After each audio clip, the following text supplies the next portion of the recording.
بے شک اللہ صبر کرنے والوں کے ساتھ ہے۔ سورۃ البقرہ کی آیت نمبر 153۔ یعنی نماز ایک ایسی عبادت ہے جو روح کو گراؤنڈ کر دیتی ہے۔ سجدہ دل کا بوجھ ہلکا کرتا ہے۔ پریشانی کے وقت نماز پڑھیں، نماز نفل پڑھیں، اللہ سے دل کھول کر مانگیں، سجدے میں دعائیں مانگیں، دیر تک رکیے سجدے میں، اللہ سے اپنی کیفیت بیان کیجیے۔ پھر تشہد میں جب آپ بیٹھتے ہیں اور درود شریف کے بعد سلام پھیرنے سے پہلے جتنی دعائیں کر سکتے ہیں دعائیں مانگیے، کوئی ممانعت نہیں۔ پھر گریٹیٹیوڈ، اگر تم شکر کرو گے تو میں تمہیں اور دوں گا۔ سورہ ابراہیم کی آیت نمبر 7۔ ہر دن فار ایگزامپل 3 نعمتوں پہ غور کریں جو آپ کو اللہ تعالی نے دی ہیں اور اللہ کا شکر ادا کریں۔ سجدے میں جا کر اللہ کی کسی خاص نعمت کا نام لے کر شکر کریں۔ شکر گزاری منفی سوچوں کو ختم کر کے دل کو مثبت بناتی ہے۔ پھر صبر یعنی پیشنس، ہم ضرور تمہیں آزمائیں گے خوف، بھوک، نقصان سے، اور صبر کرنے والوں کو خوشخبری دے دو۔ سورۃ البقرہ آیت نمبر 155۔ غور کیجئے اس آیت پہ اور اس کے مفہوم پہ۔ رسول اکرم صلی اللہ علیہ وسلم نے اپنے پیاروں کو کھویا، طائف میں ظلم سہا، مگر صبر اور دعا کو نہیں چھوڑا۔ مصیبت میں کہیں انا للہ و انا الیہ راجعون، ہم اللہ کے ہیں اور اسی کی طرف لوٹ کر جانا ہے۔ پھر دعا بھی مومن کا بہت بڑا ہتھیار ہے۔ مجھے پکارو، میں تمہاری پکار سنوں گا۔ سورہ غافر آیت نمبر 60۔ بہت سی دعائیں ہیں، جیسے حضرت یونس علیہ السلام کی دعا، لا الہ الا انت سبحانک انی کنت من الظالمین۔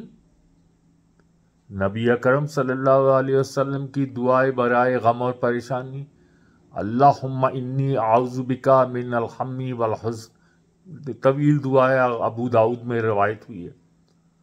لیکن یہ دعائیں پڑھیں مفہوم کے ساتھ، صرف عربی ٹیکسٹ نہ پڑھیں، سمجھ کے دعا مانگیں۔ پھر اور کیا کیا جا سکتا ہے کہ رسول اکرم صلی اللہ علیہ وسلم کا معمول تھا کہ آپ عشاء کے بعد جلدی سو جاتے تھے، دوپہر میں قیلولہ یعنی مختصر نیند، اور فجر سے پہلے بیداری۔ سائنس بھی مانتی ہے کہ نیند کی کمی ذہنی دباؤ بڑھاتی ہے۔ پاکستان میں خاص طور پہ یہ ٹرینڈ ہے کہ لوگ 1-2 بجے رات کو سوتے ہیں۔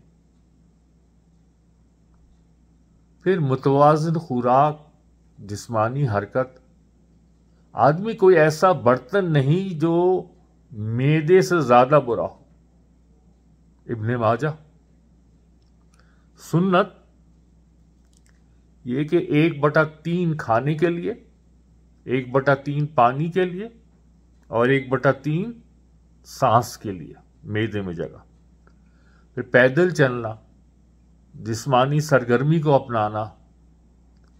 جسمانی حرکت دماغ میں خوشی کے ہارمونز پیدا کرتی، اور یہ ایک آپ نے دیکھا ہوگا ایک یہ نیچرل باڈی کا ریئیکشن ہوتا ہے کہ جب بھی ہم پریشان ہوں، فکر مند ہوں، تو اکثر ہم سے بیٹھا نہیں جاتا، ہم اٹھ کے ٹہلنا شروع کر دیتے ہیں۔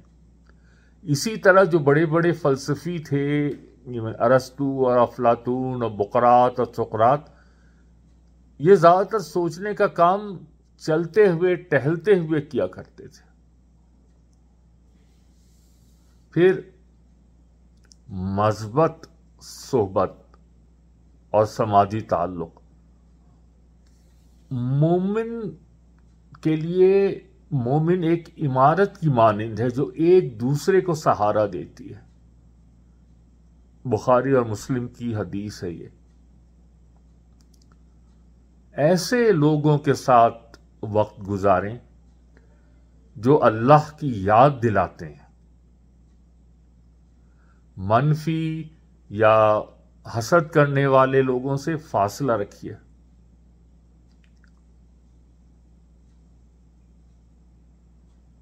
اسلامی نفسیات کی روشنی میں اگر ہم دیکھیں کوئی اور اضافی تدبیر اگر ہمیں ملے تو قرآن سے ذہنی موجودگی یعنی مائنڈ فلنس،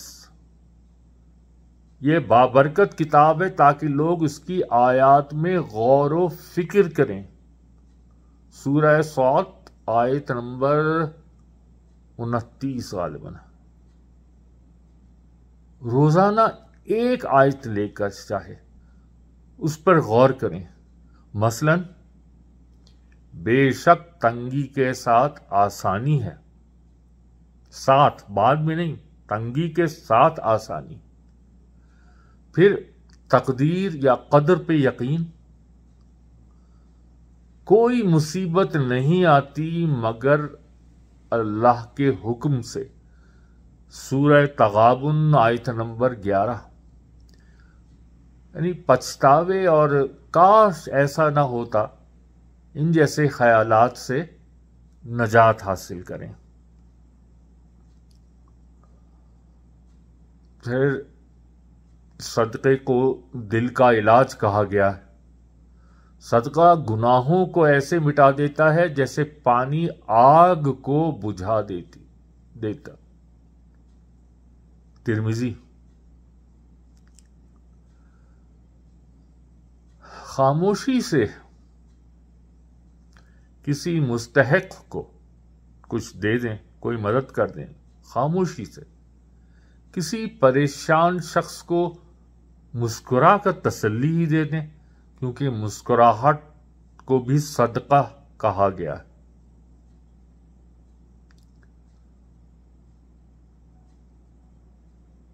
ایمان اندرونی سکون کا ذریعہ ہے۔ اسلام غم کو دبانے کا نہیں بلکہ سمجھنے، قبول کرنے اور بہتر انداز میں جینے کا راستہ دیتا ہے۔ اللہ کا قرب، ذکر، نماز، صبر، شکر اور دعا، یہ سب حقیقی سکون کے دروازے ہیں۔ اگر ہم ایک ایکشن پلان دیکھیں تو اس کا ذریعہ تسلسل، صبح شام کی دعائیں، تسبیحہ، روزانہ نماز وقت پر، نفلی نماز بھی شامل کریں، روزانہ دعا سچے دل سے مانگیں، خاص کر سجدے میں، روزانہ قرآن ترجمے اور تدبر کے ساتھ تلاوت کریں، روزانہ شکر، ہر دن 3 نعمتوں کا ہی چاہے شکر روزانہ، پھر جسمانی صحت، متوازن خوراک، پیدل چلنا، قیلولہ، مثبت تعلقات، نیک صحبت اور دوسروں کے ساتھ خیر خواہی۔ یاد رکھیں سورہ الشعراء میں کہا گیا ہے بے شک تنگی کے ساتھ آسانی ہے۔ یہ آیت آپ کے دل میں ہر وقت امید کا چراغ بن کر روشن رہے۔ اللہ سبحانہ تعالی آپ کی حالت کو جانتا ہے اور وہ سب سے بہتر سننے والا ہے۔ السلام علیکم ورحمۃ اللہ وبرکاتہ۔